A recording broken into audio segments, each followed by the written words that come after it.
What's going on? It's NTP Backstage Access, and we about to jump into Artist Talk. I'm your girl, Marline Massasoit. And I'm your boy, Presteeje. Hey, who we got? Who we got? DJ Los. Hey. Gwaii, thy word. Okay, all right. So, man, we about to jump right into the elements of hip-hop. And we got some straight-up hip-hop heads that's been doing this for a long time.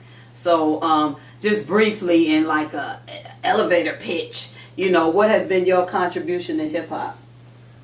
Well, yeah, plenty of contribution, especially coming from the motherland, where it all started from and it was ripped away. You know, with my accent, people get to feel the Jamaican vibe and know like, man, you should like doing strictly reggae. But when I get like a hip-hop track, which I say, the hip is on the beat, the hope is on the message. So they took out the E.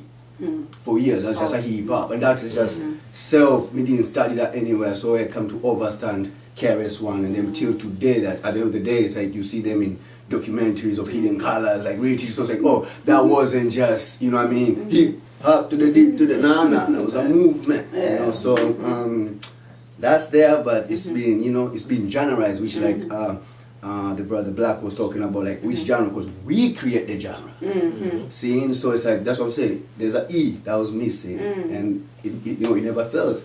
Here's DJ Loss, you know, he spoke about it, you know, he's here, he's showing us, you know, so, yeah, more.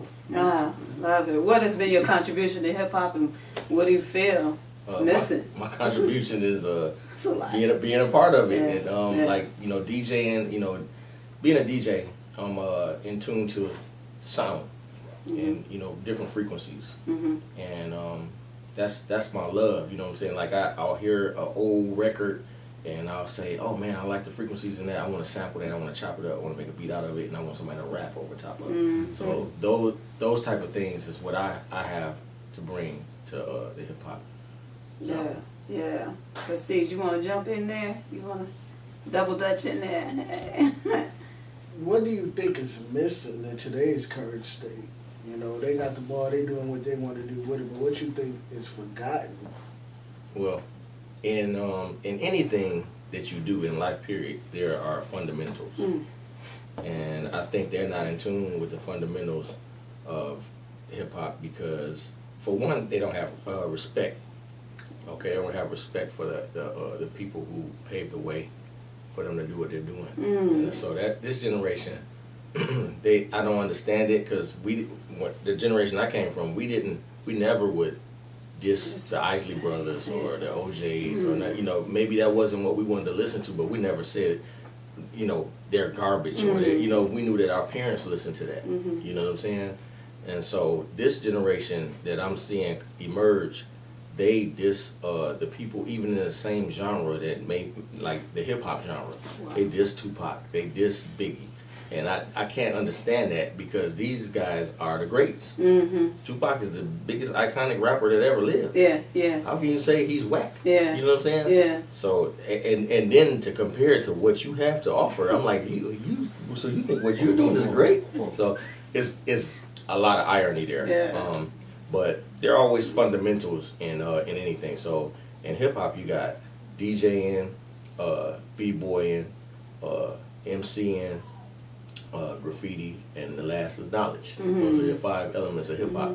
So if you're not starting out thinking like that, when you're approaching your creativity, it's not gonna come out like that. So if you know what I'm saying? Yeah. It's the kick, it's the beat, just If you don't have a DJ, if you don't you know, like we had the break dancers and stuff like that back in the day. People don't even know where break dancing came from. But a break dancer is the guy. When the DJ would set up a party in the park or wherever he would set up his gear, he would have to go and dig through the records to get his next record, right? So he would pass the microphone to somebody who could rap. So the rapper was supposed to keep the audience entertained while he was digging through his records. You know what I'm saying? It's the hip hop, the hippie to hip. So he's digging through his records to get to the next record. It's a stall tactic. Yeah. So once he finally found the record that he wanted, he played it, and then he would sometimes go to the part of the record where there was no lyrics at. Okay. And he played on one side of one turntable, and then he repeated again. He had 2 of the same record, right? So he repeated again on the second turntable, right? And keep it going, right? So then you had the dancers come out. That's where you get the term break dancer, because that was the break of the record. The break of the record was the part with no lyrics on it. So a lot of people don't even know where that came from. So you got. I did not. Wow. So, you know, when you're not in tune with what it is you trying to, with anything, you gotta. The Bible tells you that. Any scripture tells you that. The Quran, the Bible, the Tanakh. You know, it tells you do not disregard the old. Yeah. For it will open your eyes in the new. Yeah. So a lot of the younger generation, they disregard the old, so they lost. Yeah. They're gonna be lost because they don't understand the foundation in the beginnings. So that's what I have to offer. That's my message to the youth. I love it. Yes, thank you. That was like wow. Blessings. Yeah. Yeah, and then we come to find out that the person who are making people to lose now, because this the whole thing about is like we should go straight, like people like the Steve Coakley them. They went straight to the point. You know what I'm saying? In a sense of, like you said, Mike Phelps' father, you know, by the knowing which he spoke about, you know, the elder. If this ground wasn't here, this chair could have been floating. So we have to have that understanding.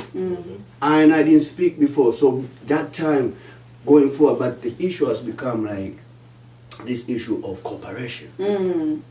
Taking over, like say, okay, this is, like, that's an agenda till we got trap music. Even the word itself is trap, but you still can't get, like, man, you know what, well, it's cool, because that's what's going on now. Yeah. But now it's the same person who has been running Def Jam from them, who's been running, you know what I mean, all these labels will come and find out, whereby it's like, now you feel like, wow, man, I feel like Jay-Z, he's really do, like, you listen to this album, he went to Jamaica, he went this, but it's like those vibes were there from them, because he tells you in the song, Bamba was like, yo, I grew up listening to this, but how come they didn't make that move from back then? What's the issue? Economy. Well, economy has been an issue with our people, and we are the creators. When I say our people, I mean the black people, as, you know, just as a legal status, but the true the people who are the musician, chief musician, you know what I mean? In that sense of our great-grandfather is King David, we know this chief musician, so from ever since, we have been the creators. So regardless how it is, we can get the few here and there, but we have to really know that whereby who is the ones being hindering the like what's the mission behind it? You know, like I would say personally, I was just in like 2 weeks ago, you know, I would say, but I was there like for a year in California, so when you go there where like the thing is happening, you know what I mean? You've been told, like Hollywood and all this kind of thing, but when you get there, it's a waiting game.